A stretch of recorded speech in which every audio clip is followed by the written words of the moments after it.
The day before I recorded my first video about coronavirus on March the 18th, 2020, my Wikipedia entry was comprehensive, respectable, and even respectful. They mentioned the TV and radio series I'd made, the fact that I'd written columns for 5 national newspapers, the fact that I'd succeeded in changing government policy on benzodiazepine drugs, and so on and so forth. There were a couple of dozen generous quotes from newspaper reviews. I'd had a Wikipedia entry pretty well since their site started, though I'd frequently asked them to take it down because I think their way of working is quite absurd. Anyone with any agenda can edit a Wikipedia entry, except the individual concerned. In my experience, facts about living individuals are never checked properly.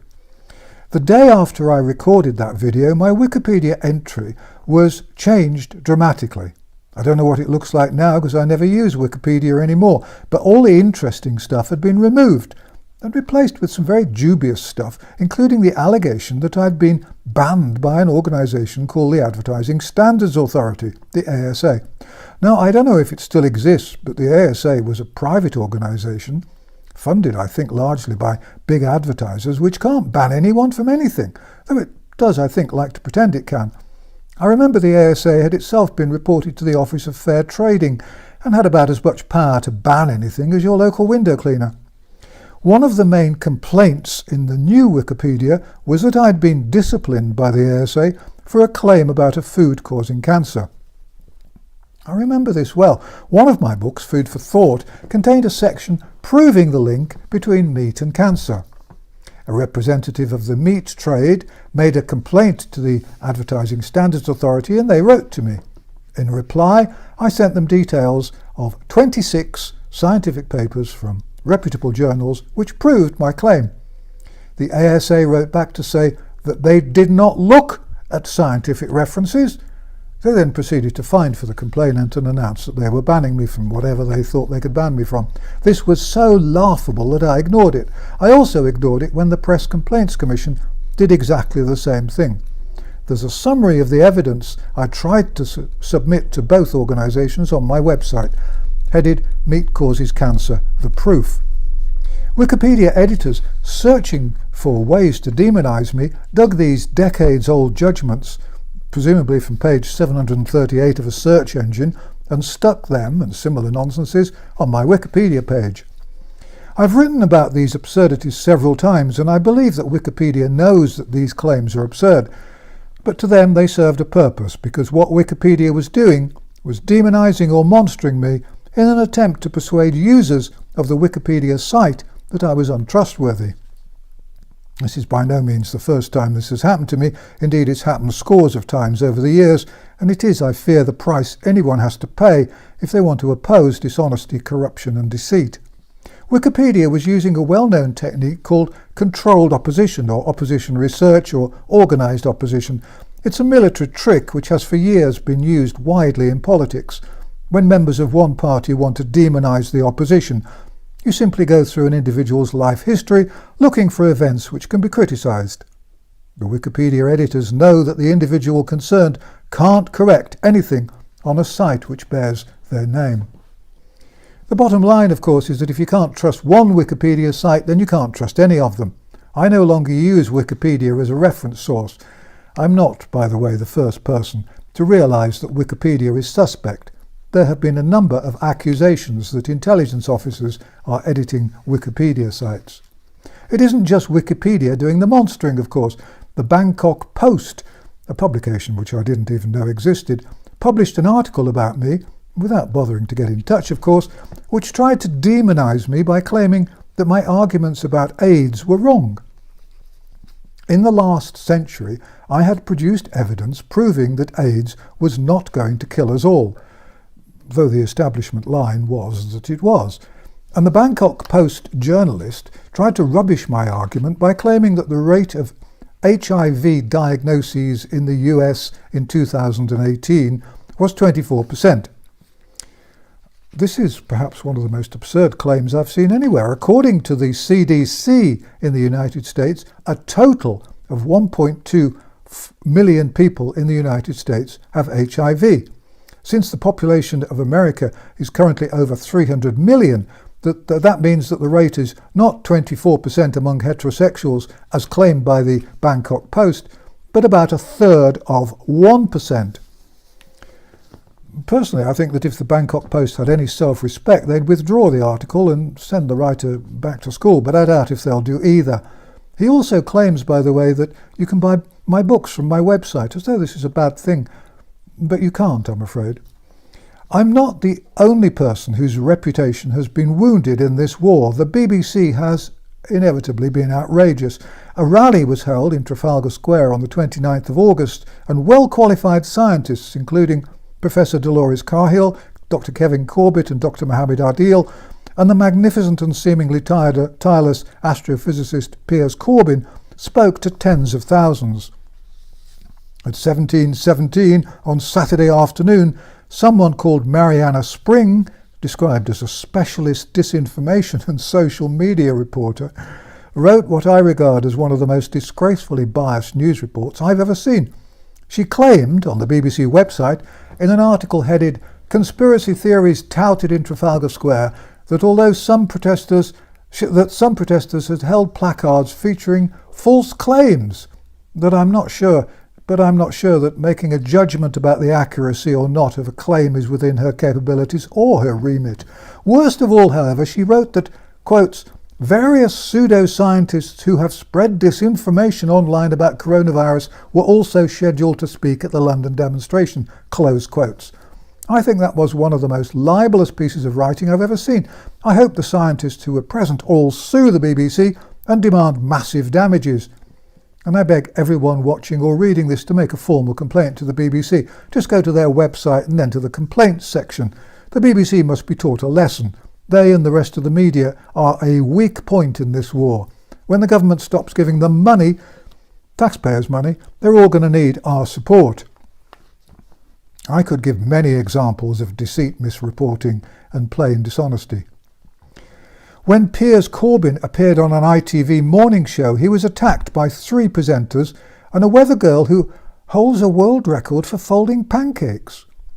One of them was someone called Dr. Hilary Jones, who was described in a journal called Pharmacy Business as a non-executive director of Medtate, which is described as a nutraceutical company, whatever that is, which makes and sells pharmaceutical products. I don't think ITV remembered to mention Dr. Jones's commercial relationship. He's always struck me as one of those TV people whose main quality is nice hair. Piers Corbyn did brilliantly, but although he's a scientist, he's not a medical doctor. What a pity ITV didn't invite a physician to discuss the COVID-19 vaccine and so on with Dr. Jones and Mr. Morgan and the rest of the station's staff. This is my last video for YouTube. I refuse to collaborate with the collaborators. I refuse to suppress or distort what I know to be true simply to satisfy a platform which has no value, respectability or honour as far as I'm concerned. When a government suppresses the truth, then the end result is inevitably oppression and tyranny. It's the job of journalists to question everything politicians say. YouTube's policy appears to be to suppress all questioning and to deny scientific truths in the interest of protecting the lies and the myths. No one at YouTube has ever claimed to have found any specific inaccuracy or factual error of any kind in any of the videos they've removed and banned. I'm a writer by profession, but I have a medical degree and some experience as a practicing doctor, and I don't take kindly to being told that I must suppress truths and clinical evidence to satisfy some unnamed censors who seem to me to be working with or for Bill Gates and whose aim seems to me to be destroying freedom and democracy by censoring and banning scientific truths and suppressing the freedom of expression, which is a basic human right. I can honestly say that I believe that all the information in all my videos is completely accurate. I have always used a script for these videos for 2 reasons: to make sure that I provide absolutely accurate facts, and so that we have a transcript which we can put onto the website. Since YouTube has taken down nearly 20 videos to date, this has proved useful. This video does not breach any of their guidelines. If they take this one down, they will, as far as I'm concerned, have proved themselves to be spiteful, vindictive and small-minded. We shall see. I could keep this channel alive if I were prepared to lie, but why on earth would I do that? I resigned as a GP on a matter of principle. I resigned from my last newspaper column on a matter of principle. I'm not going to sell my soul to a platform which disrespects the truth. I shall now add YouTube to the list of organisations which I boycott, and I strongly suggest that you do too. There are, I believe, plenty of more honourable alternatives. I see no point in recording more videos for YouTube. They're taking them down for absolutely no good reason that I can see within hours of my putting them up.